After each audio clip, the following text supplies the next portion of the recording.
Some conversations will be mind-blowing and you'll sit there and you'll have the most profound change.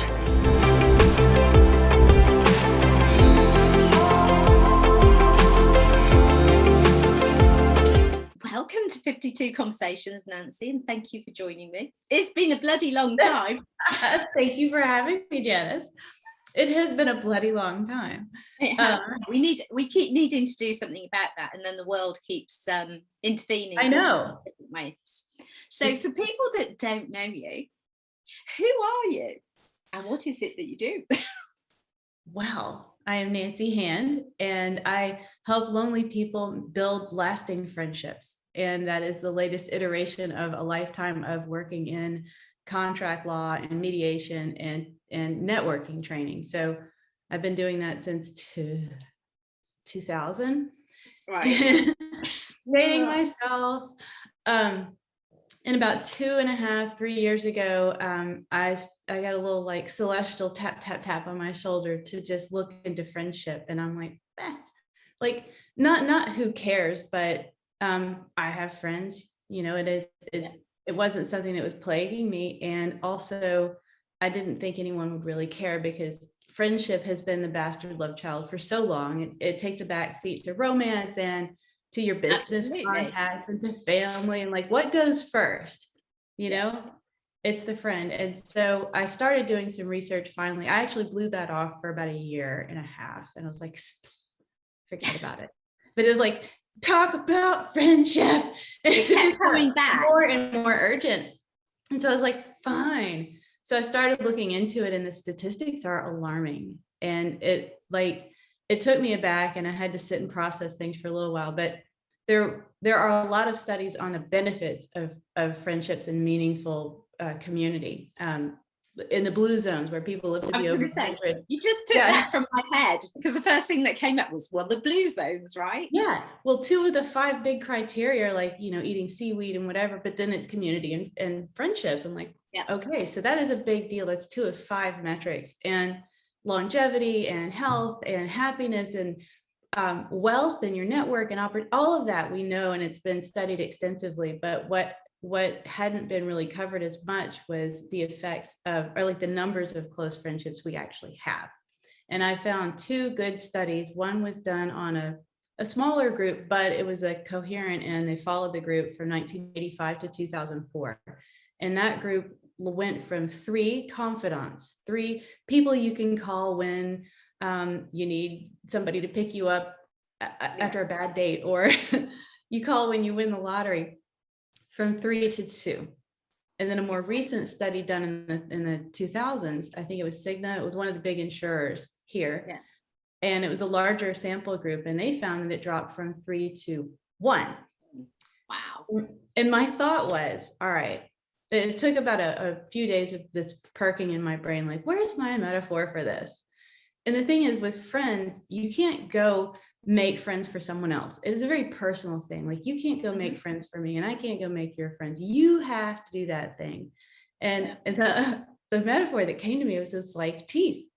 And if 1/3 of the population lost all of their teeth, we would freak the fuck out. And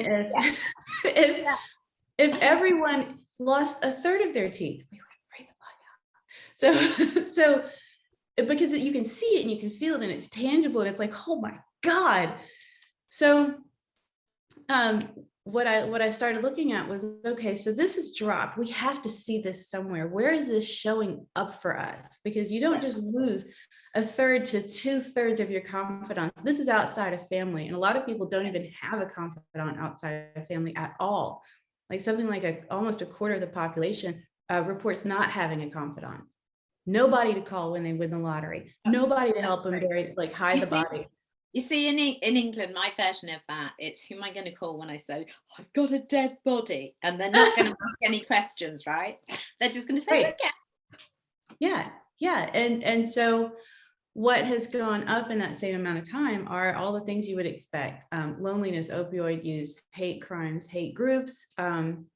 It's the loneliness metric has skyrocketed. And I believe in the UK, they have a ministry of loneliness to study this. It is an epidemic. Yeah. So what's happened, I think, is that a couple things. One, perhaps incivility that was held behind a screen in the early days of the computer. Everybody was on like ICQ and AOL and chats, and we're all being kind of polite with one another, and that has eroded over time, and then now has begun to cross out from behind the screen into the real world. That's one thought.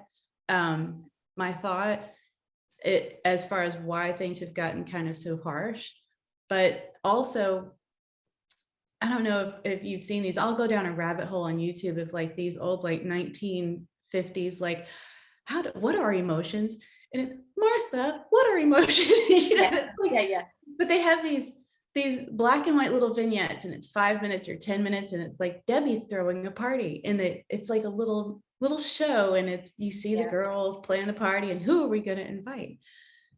How to be the new kid in school. So all these like trainings that were actually out there teaching people how to interrelate at that level. And I don't know that that's available as much anymore. It's cheesy. Who wants to do that? But bottom line is, people are forgetting how to connect. Yeah. You actually lose this. If you don't use it, you lose it. And that goes for everything from playing the piano and speaking French to making new friends. An average American hasn't made a new friend in 5 years. That's crazy. That's I'll pause crazy. for a minute. But I mean, there's so much there. Yeah. So when you came over to taking the call, as I'm going to call it, and going down the friendship rabbit hole, what did people think? Was it like, what's Nancy doing now? Or did it make, your confidants, your people, did they go, yeah, you're onto something? Did they get both? And it was, a lot of the people around me are gregarious extroverts. You collect them. I wonder why, Nancy. But I do have some people who were more not in my super core, but like just a line out, or like, ooh, yeah, now that you mention it, I'm still hanging out with friends from college. And what I discovered was, even within my groups, loneliness doesn't look like you think it does. It's not somebody like hiding in a basement playing video games all day. It is someone who has been working their ass off, and they've kept their nose down, and they've done college, and they've gotten their degrees, and they got the good job, and at every step of that, they're trying to do well, they're trying to get it right, and they're trying to do the best they can. And then the family comes, and it's like boom, boom, boom, boom, and they look up one day, and suddenly they're in their late 30s, their mid 40s, even 50s, and they have the money that they needed. Like suddenly there's a level of comfort, and there's some time and no one to play with. Either their friends are on the other side of the country, other side of the world, or they got married and just drifted apart. And there are all these different reasons why suddenly the group you had has dissipated somewhat without your care, and that's how long can you let something lie fallow before you plow that up again? Absolutely. So how do you think then the whole social media interaction and this staying in our homes, as we are doing now, having conversations or so-called conversations, has impacted the ability for people to literally go out and make friends? Because I know for sure, people will always say to me, oh my God, you just upped and moved to Antigua, and you've got this great lifestyle, and you've made all these friends. And if I think about it, I think, yeah, I've met some really good people. I don't count myself as an outgoing, gregarious person, actually. I'm kind of an introvert, extrovert. The extrovert part of me it comes out on occasion, and that's more in planning stuff and putting things together, and then I'll just I'm sitting over here.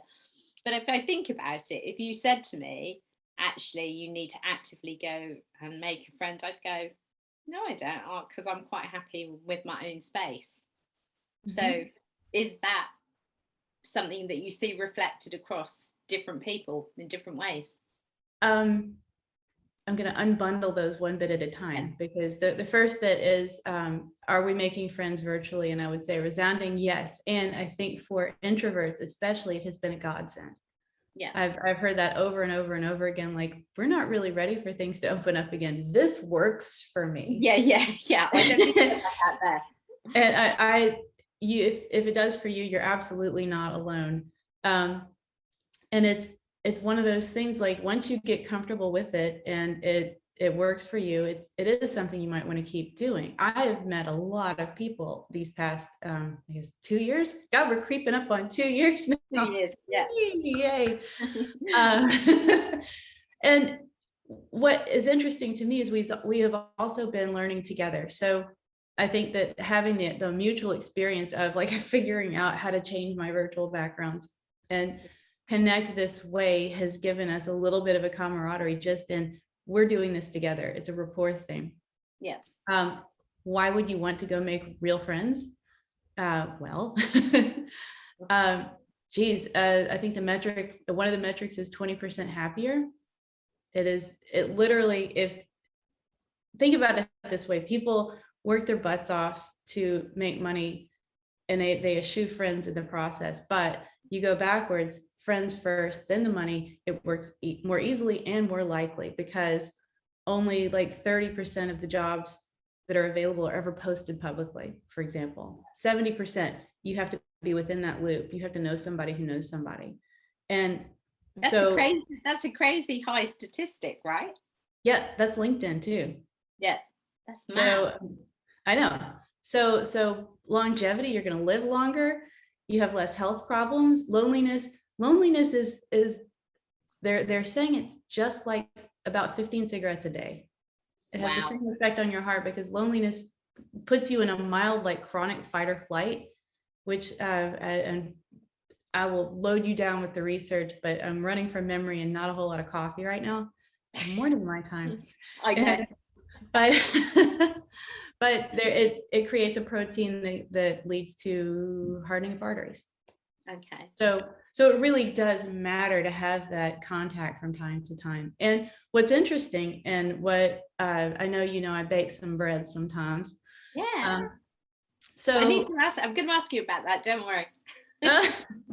So one of the things that even with constant contact, because I was on Zoom all last year, I know a lot of people were, and with my friend group, and we were always contacting each other, I still felt this hollow feeling. Yeah. I was like, what is this? Because I'm like, compared to a lot of people, I'm like super connected right now. Why do I feel hollow right now? And I read an article, I think it was in the New York Times, about the casual connection, like the quick hello on the subway or chit-chatting with a person making your coffee, those casual things. And when I started picking up with the bread, I was baking enough that I was like, screw it, neighbors. So I started, contributing to my neighbors and selling to my neighbors. And those moments, is masked and out on the front porch and 6 feet, but it's like catch your bread. But we would stand there at our distance, chit-chatting and talking. And that, for not just for us, but for the people who were coming to visit, made a huge difference. I was going to say, I guess that's what literally fed you, right? Mm-hmm. Yeah, exactly. Yeah. So it was interesting. So if I think, well, not obviously for people that are listening that don't know, my dad died 15th of March last year at the beginning of the lockdown. And one of the big parts of the chunk that was certainly missing from my mum was the loneliness from going out and meeting all these people that she would normally have met from our local village, from getting on the bus, from going into town, and actually telling her story. I.e., if they said, "How's John?" she would have said, "Oh, unfortunately, he's passed." Yeah. And it was, for me, that was a massive thing. And I just kept saying to her, I said, it's because you're not going to tell your story, Mum. 5 months down the line, 6 months down the line, you're not getting to tell the person that you meet when you walk down to the local shop in the village, or someone that walks past the house, because everybody was kind of in this no connection. So I can see exactly what you're saying across a myriad of ways. And that was certainly the case for her. And then it took all those months for a little bit more connection that was out of the family and more normal, dare I say it, for her.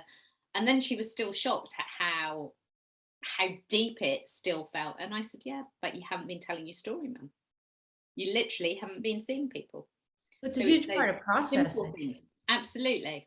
Yeah. So that would correspond exactly to that.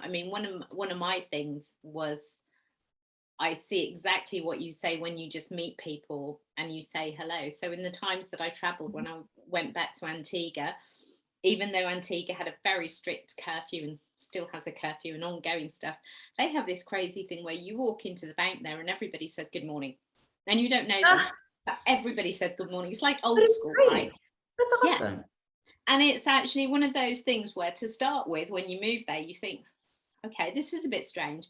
But then you get to the point that the man in the bank who serves you, they all know your name. And you're kind of like, okay, so this is a small culture, but it's also a thing that makes you feel connected, you know, and then you feel a completely different way about things, don't you? So it is that connection. It's safe. Yeah. When you feel connected, you feel safer. When you feel safer, you relax a little bit. When you relax a little bit, your body relaxes a little bit. When your body relaxes a little bit, your heart relaxes too. And so everything goes, whew. Cool. So have you been running talks, workshops? What have you been doing? If people are listening to this now and they're going, oh my God, I'm lonely, and that's why I listen to these conversations. Because I have people who listen to these conversations specifically because they say they feel they're getting some connection through listening to the stories. So we just went through a massive move. Yes. So and this was, we snuck off in December of last year, like for Christmas. We're like, we've gotta go somewhere, because I'd been in the house since March. And so we managed to make it all the way to North Carolina without interacting with anyone or touching anything, rented a cabin and hiked for 7 days and rewrote the script. We rewrote the whole plan, the 1 year, the 5 year, the 10 year, like, how do we want life to be, you know? And a recruiter that had kind of tapped on Will's shoulder right before Christmas, and we hadn't heard anything until like January, late January, and they called me like, they really do want to meet you, like they want to talk to you. And so it was interview on site. We moved like just like that, just like that. And so much of where we are is aligned with what we had planned for. So I have been going through a bit of a transition. I have a podcast called Friends on Hand. I've got a bunch of episodes you can listen to around friendship, just different aspects of friendship, friends with money. What happens with your friends when you go through a life change or disaster? Can girls and guys be friends together? Are guys different with the way they interact? And going into business with your friend, like I've covered a bunch of different things. And the next one coming out is on the difference between a true introvert and someone who is actually, I like to call them a shy achiever. And those are extroverts who have been trained away from their natural way of connecting. And so a true introvert they're a different breed, because I think once they have the drill, like they know how to do this thing, they're some of the best networkers on the planet. They do it really, really, really well, and mindfully and consciously, and with more purpose than an extrovert who might go off half-cocked. But an extrovert who in their childhood was told to wipe the smile off their face, or what are you so happy about, or has had someone tell them how to do something, how to interact, how to socialize in a way that is incongruent with who they truly are, will feel thwarted, if you will. And so I do a lot of work with people who've been trained away from that natural way of connecting. And it's important, because if you are incongruent in your networking, so you go to a big networking event, and I don't care if your shoes are too tight, your pants are too tight, or you're trying to figure out somebody's Myers-Briggs, something will come off as off. And we're like, sure. Boy, I really like, Bob, he's a great, but something was off. And when something's off, people go to the worst case, right? So getting lined up with your natural way of connecting, your unique charisma, and everybody has one, it's like a fingerprint, is one of the keys to unlocking this. And I think you had another question about it.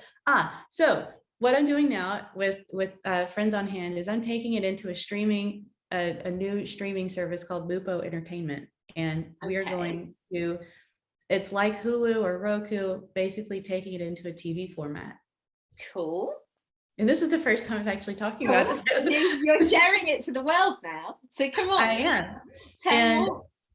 And I am planning on, I haven't put a date on it yet, but I'm doing a live event, a friendship event, which will be a 3-day full-on event, which will take people from aligning with their unique charismatic style through to how to manage manage their friend groups together, you know, crossing the streams and that kind of thing.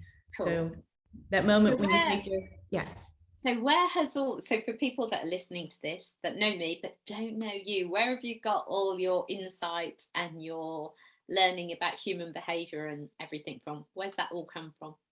Oh, golly. Well, It goes way back into the background, right? But that's part of the story for being here. I am the love child of basically a narcissistic Kirk and Spock. Or as I like to, she liked this description, the love child of Martha Stewart and Merlin. And my dad was an alcoholic litigator. And so my childhood was what was great on Tuesday would get your ass spanked hard on Thursday. So I grew up with a very heightened awareness of the people around me and how they were, I think I had color change down by the time I was 9. Like I could tell, I could see what was going on with somebody. And that was really useful to me growing up. I had friends growing up. I've always been very gregarious. And then when I was 15, I had the smell knocked out of me. I cracked my head in a horseback riding accident. I was technically dead for 71 seconds. And it was an angel friend of my mom's helped. They did energy work over me for 48 hours in Sunnybrook Medical Center in Canada. And I went from a high achieving normal kid to not being able to read or tell a time on a clock or tell you the months of the year in order, or add or subtract. And so and my parents were going through a divorce. So it was just this big dark time. And in that big dark time, weirdly, I made some of the best friends of my life because don't make me cry, put makeup on this morning. They don't cry. But if you do, it's okay. Even at my basest, they could see who I really was. And we're still friends now. And this is, you know, I was 14, 15 then. So I'm not going to disclose my age now. It's there. No. And I wanted to quit school when I was 16 because my dad was being a tyrant and I didn't feel safe anymore. I didn't like the schools I was in because I'd switched 4 schools. And so the condition of me quitting school at 16 was to take my GED and take an LP, which my mom and sister had just done.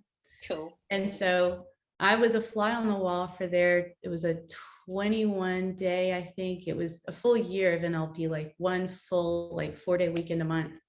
I'd just done that with them. And then I went through on my own in my own group and practiced all of my NLP skills on everyone I could find, because who turns a 16-year-old girl loose with hypnotherapy skills? Like, what the hell? But she did. And that helped me rebuild my brain in such a huge way, because I understood then how I processed and retrieved my own information. And it took, from there, I tried college, and between age 16 and 22, I started college 11 times. Wow. I had 13 different jobs. Like, dude, I feel so old. I feel like I've had like 5 lives, really. Well, maybe you have had 5 lives, right? I have done everything from run a foaling barn for an Arabian breeder to I broke records selling hooker shoes for the Wild Pair as a manager of that shoe store. Like, I sold Jeeps. So it was a lot of sales. I did run a greenhouse thing one time for a nursery. So different jobs, different things. And when I was 22, I decided it was time to go back, and I did. And when I did, I went back to college. I had my own business stringing and restringing pearls, which is why maybe that's why I wore these today. I didn't know we'd go. Maybe intrinsically new. Must have. And I had a commute in my own business, and I went through undergraduate school in 3 years with a 3.7 average. I dovetailed the last semester of undergrad with my first semester of law school. So I hadn't even graduated college when I started law school. Busted out law school in 3 years I had 2 jobs the whole time through law school, and I had the best time. Everybody's like, law school's hard. I was like, yeah. So how did you do all of that? Do you think it was because you learned so much? I learned how to learn. I relearned. Do yourself. 7 years. I relearned how to learn. And that's exactly, and what I'll say to anybody who's worried about their kids falling behind with COVID, I overcame a damn head injury and a full-on 7-year academic gap to go back to college and nail it. It is totally possible, doable, 100%. Absolutely, clearly. And I went into mediation and law. I actually passed the bar. I skipped a section and I only studied 4 hours a day. So, so everyone that's listening to this that needs help, study skills as well. You are the lady. I'm not bragging, little. I wrote a book about that. If you want to know more about right. that, the book is called Beyond Rainmaking by Nancy Tilton Hand. Go get it. It is literally my recipe for passing the bar, because I had a photography exhibition going up the same week as the bar, and my dark room was only dark at night, so I had to skip the review and be in the dark room and study myself on my own during the day. So anyway, but all of this, contract law and mediation, all of it comes back down to, where are you at the beginning of that? If you're going to go into an agreement with someone, are you going in with a spirit of friendship and of the long haul, of being able to work together again later? Or are you going in to drag somebody, into a bad place and then sue the crap out of them? Yeah. And that's such a neat way to encapsulate what it all comes back to, right? It comes back to trust, really. I mean, and what is a contract but a codification of what I think you're going to do and I don't want you to do? Yeah. Literally, that's it. Like, I'm pretty sure you're going to grill on the balcony, so I'm going to put this in the lease. No grilling on the balcony. Like, yeah, absolutely. I think you're going to have pets, so I'm going to make sure I put like a really hefty fine for that here. I'm pretty sure you're going to steal all my intellectual property. So we're going to make 5 pages about intellectual property. So, but that's what it is. It's being in your face, like that is a contract. And that's fine if it's an agreement and you're both sitting down and going, all right, here are the parameters. Here's what we're doing. Here's what we're absolutely not going to do. And those are the ones that last. Those are the ones that don't go to court. And when they're conceived like that, they have that lasting durability. It's interesting you mentioned the word parameters, which made me go straight to boundaries and friendships and boundaries. And maintaining healthy boundaries and even having boundaries at all.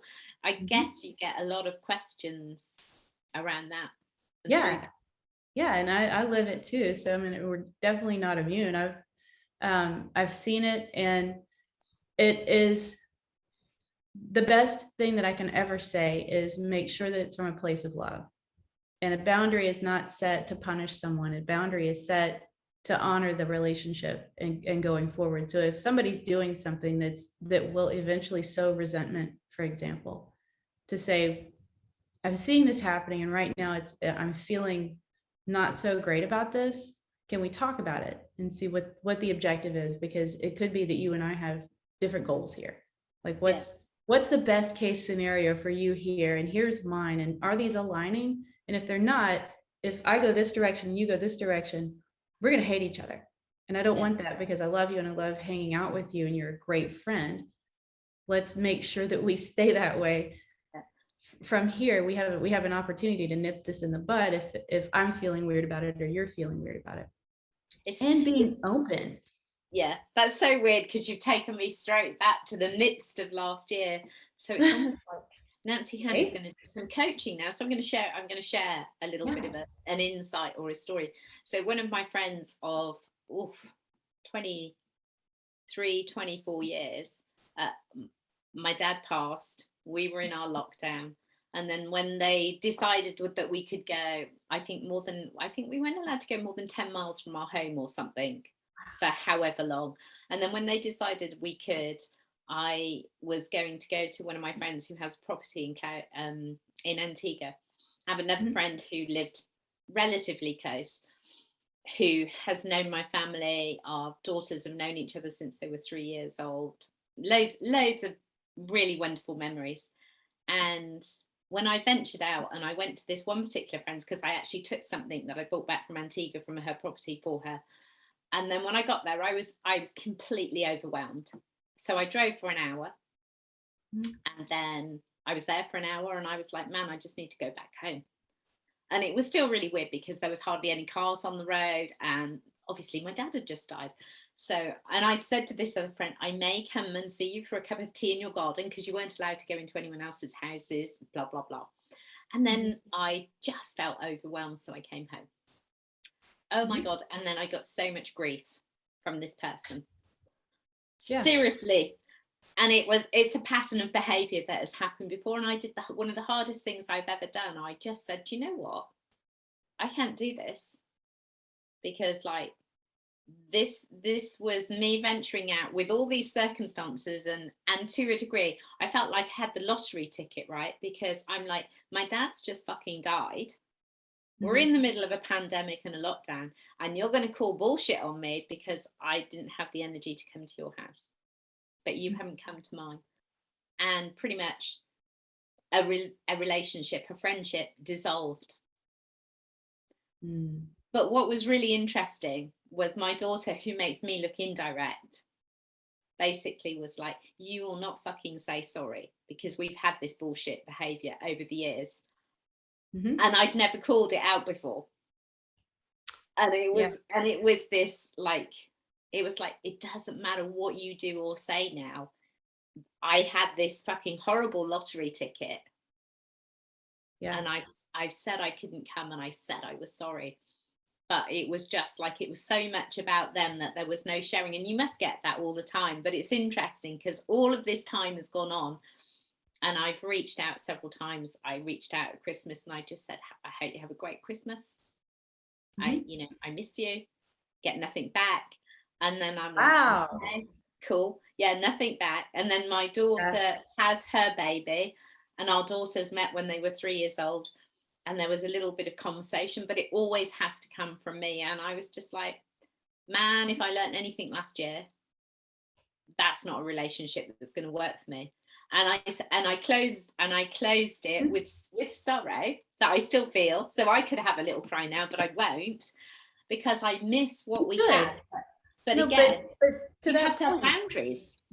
Yes, and when we get off and you go have a glass of wine and have a good cry, because as a society we don't expect people to mourn a friendship the same way they even mourn a dog they've had for 10 years. Yeah. Like people are expected to fall apart when the dog dies, but when a friend dies, people are more blasé about it. Well, it's a friend. Yeah. It's strange, isn't it? And I've done a lot of reflection on that, and each and every time that I thought, oh, I should do something, Nicola would just look me in the face, and she said, because she is so direct, she said, I can tell you 5-10 times over the years where something has happened and you've been the one that's had to do all of that.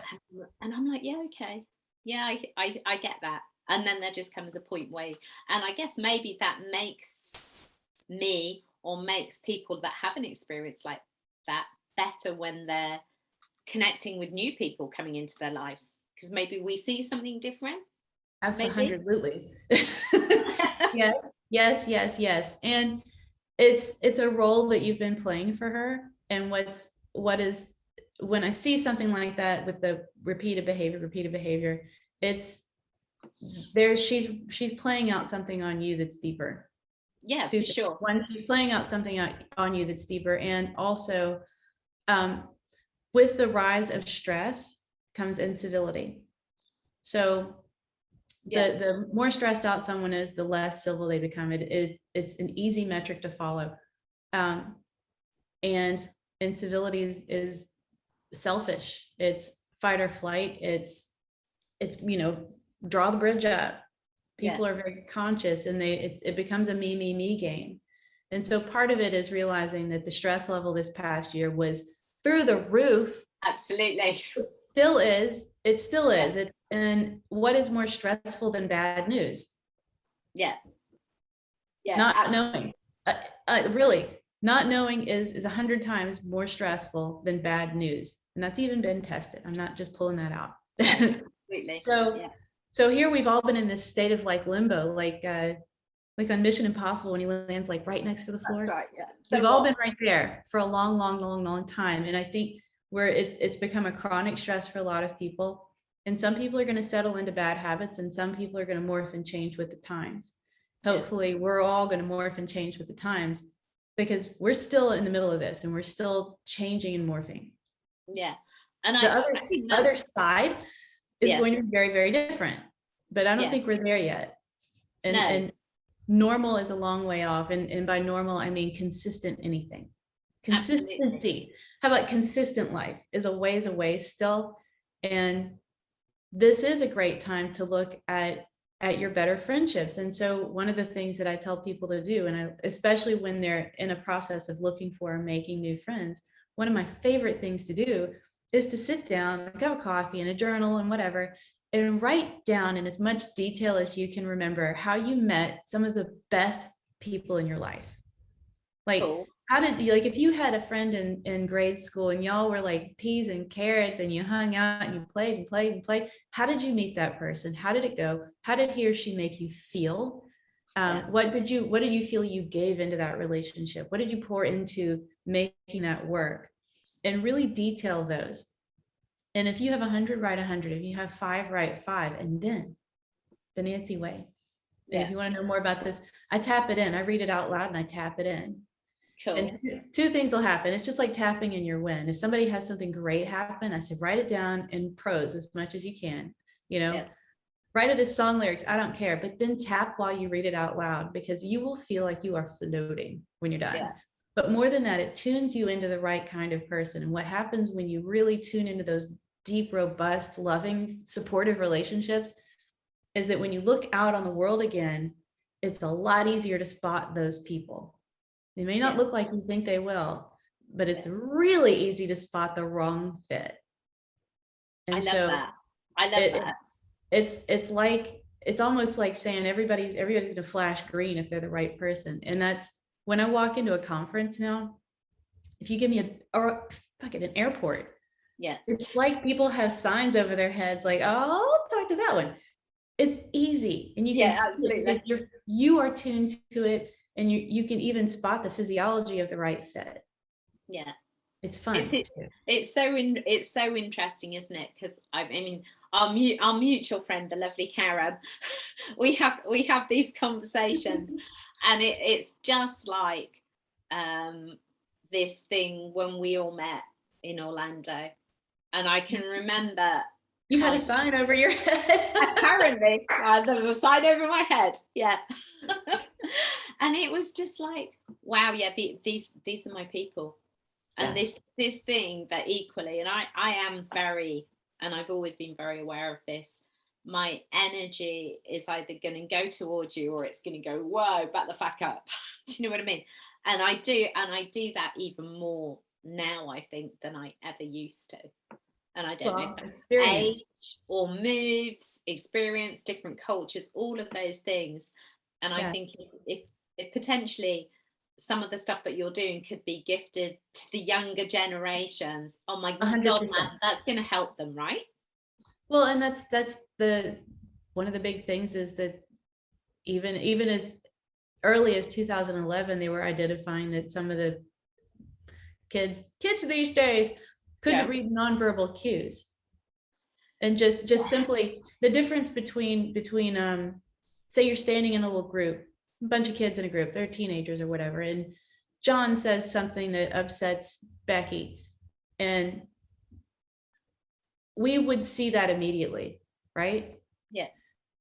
They're not seeing it until Becky's actually crying. So they're going to miss the cues. They're going to miss her face shift. They're going to miss the deep breath she takes, or she holds her breath. They're going to miss the way she looks down at the ground. They're going to miss their shoulders drop. They're going to miss all these cues that happen way before Becky's actually crying. Right. Yeah. And so I have a friend who's working with Bionic.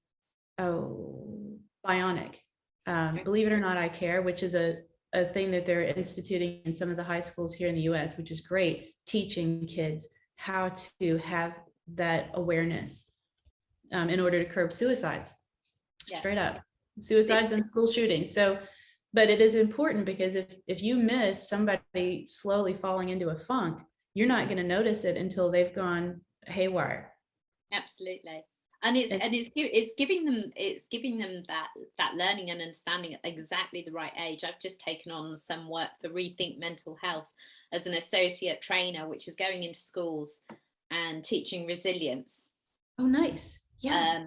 And it's exactly the same kind of stuff, because it's giving them all the stuff that they need to learn, they need to understand, they need to recognize where that other stuff's coming from, right? And what they can do with it. Do you know, in the study that was done in 2011, the one thing they said was made the difference, like of all the different potential aspects to that, it was the meals. They said that the kids that could still read nonverbal cues well had at least one day a week where they sat down with the whole family and ate. So they got to see when dad was starting to get mad. So it's important to see, and to have it, those things point out, like, be nice to your sister. Look at her. Do you see what you've done? Be nice to your sister. Like things like that. That awareness is where it's grown around the table. Yeah. Back around the bread. Back round to bread. So before we have to I can't believe we've been speaking for almost now. So let's talk about the bread and the love of sourdough and classes. And that just came from needing the connection, wanting the connection, or just sharing passion? I was given a sourdough starter when 12 years ago. A good friend of mine made his own starter and brought me some from New Orleans. And I practiced with it, and I made bricks for about a year and a half. Totally. And I was teaching, I was working on my second book, and I was teaching outreach classes for Auburn University. And I was teaching networking and planning and interview skills. And they were doing well, but not great. Because I'm like, I don't know, nobody was, it's like, this will make you money. This is a good career maker stuff here. And the guy's like, well, you know what really does well are our leisure classes. Like, do you do anything fun? I'm like, he's like, the beer class does really well. I'm like, yeah, I can imagine.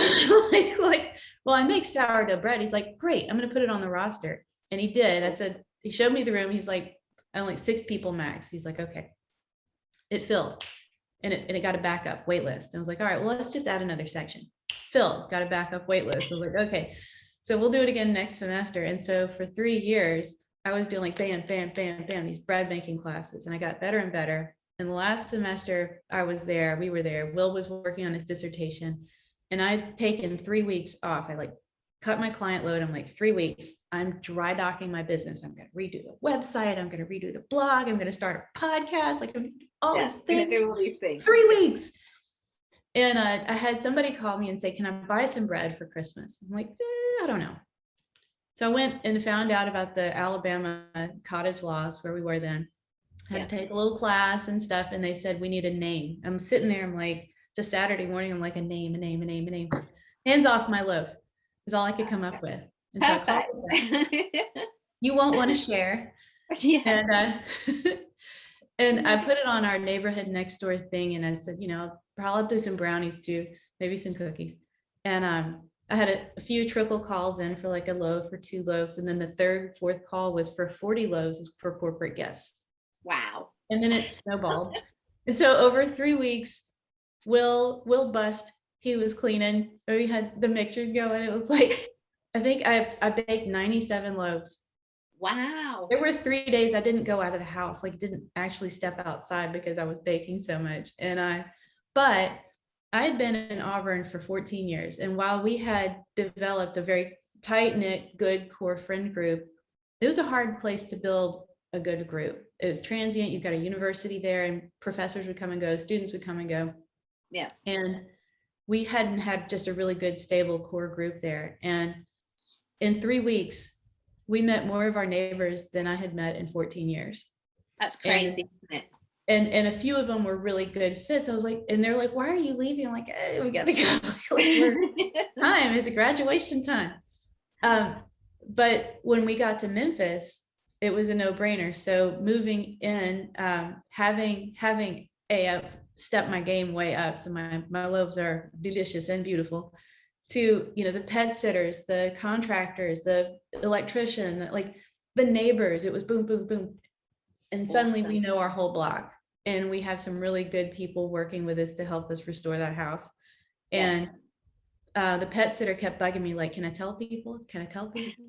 Like, no. And finally I called her. I'm like, all right, Kitty, I'm ready. It's time. She put it out there for me, and it was like, poof.